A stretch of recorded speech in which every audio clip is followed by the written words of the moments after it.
Welcome back to Coffee Holly. Today we're going to be exploring the Keurig K-Cafe. Let's dive in.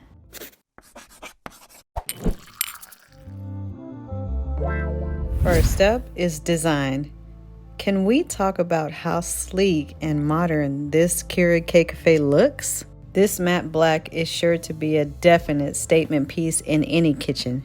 Next up are parts and accessories. I have a cup riser which is not included with the machine, but you can purchase it online. The removable cup tray is great for large travel cups and mugs. The water reservoir is removable. This makes it easy to fill and clean. The Keurig K-Cafe also has a built-in milk frother. It's great because you have options to froth cold or hot milk, which allows you to prepare hot or cold milk for a cappuccino or latte. Here's a closer look at the cup riser and removable tray.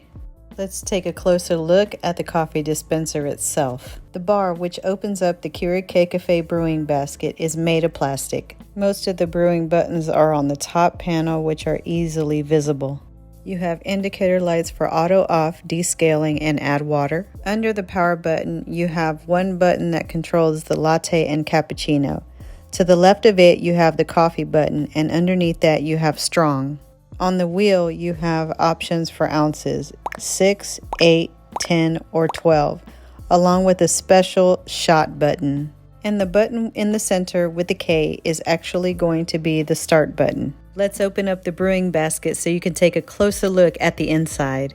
When you place the K-Cup into the machine, it gets pierced at the top and the bottom for optimal saturation.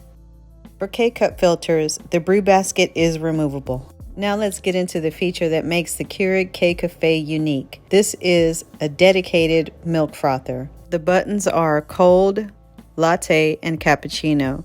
You do have the option to froth cold milk by pressing cold and then by pressing the cap or latte button. The milk froth will be hot by default. Let's take a closer look at the milk froth pitcher. It has a removable lid and a magnetic whisk at the bottom. After using, when it's time to clean your milk froth pitcher, be sure to take the small whisk out. Try not to misplace it and place it back in once you've cleaned and dried both parts. You have an intuitive compartment at the bottom of the milk froth pitcher. This allows the machine to know whether or not you have milk in the pitcher ready to froth. Moving on to the other side of the Keurig K-Cafe, we have the removable water reservoir. Now it's time to demonstrate how the Keurig K-Cafe brews. The machine makes a little sound when it's heating up, so while it's doing that, let's go ahead and prepare our milk. To the pitcher, I'm going to add 3/4 cup or 6 ounces of milk to my pitcher. This is going to allow me to make a latte. No need to steam your milk before adding it because remember, the Keurig K-Cafe heats up the milk while it froths it by default. Once you press the button for your desired milk froth, you're going to give it some time because, again, if you do not select the cold froth method, it's going to take a few minutes in order to heat the milk up first before it actually starts frothing it.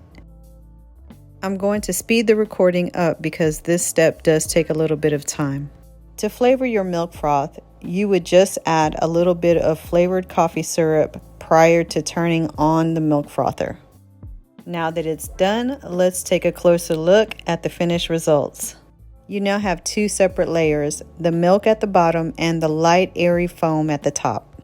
You can also opt to add your coffee syrup to the bottom of your glass before pouring your milk froth in.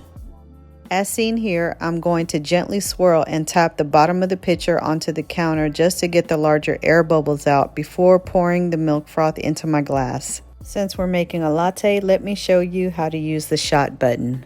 An espresso K-Cup is actually ideal for lattes and cappuccinos, but you can use any coffee K-Cup. Once your K-Cup is in and you close the basket, select the strong button and then select latte and cap button. When you press the latte and cappuccino button, you'll see that the shot button automatically illuminates. All you have to do is press K to start. Again, I'm going to speed up the recording to save on time. To make this a double shot, all you have to do is open the basket, close it again, press the same buttons, and then select the K button to start. Now that we've prepared a double shot latte, let's move on to the next drink. I've already taken the steps to empty and rinse out the brew basket to prepare for the next K-Cup, which is going to be a hot chocolate K-Cup. I'm going to drop it into the basket and close it. For this particular K-Cup, I'm going to select coffee and then choose the ounces that I want to make. I would normally go with a 6 or 8 because it brews stronger, but I think I want a little more hot chocolate, so I went for the 10 ounce. I'm speeding up the recording process for one final time. As you've seen here, the Keurig K-Cafe not only brews coffee, but it also makes lattes, cappuccinos, hot chocolate, and don't forget the tea. The Keurig K-Cafe also boasts an auto-off feature. You can enable and disable this feature by pressing the power off button, holding the strong and 10 ounce button simultaneously until the light either turns off or on. Once I power the machine back on, you can see that the auto-off is disabled. To enable the auto feature back on, I'm going to press the power button to turn the machine off. Hold the strong and 10 ounce button simultaneously for a few seconds until you see a flash. Once you release all the buttons, you can press the power button back on and then you'll see that the auto off is illuminated again, which shows you that it's enabled. When you enable this feature, you'll not only save energy, but you won't have to compromise on taste. Does the Keurig K-Cafe match up to your local favorites?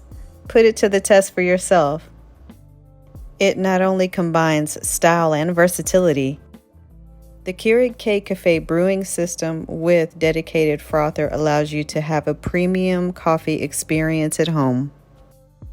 If you enjoyed this review and want more coffee insights, subscribe and join our community.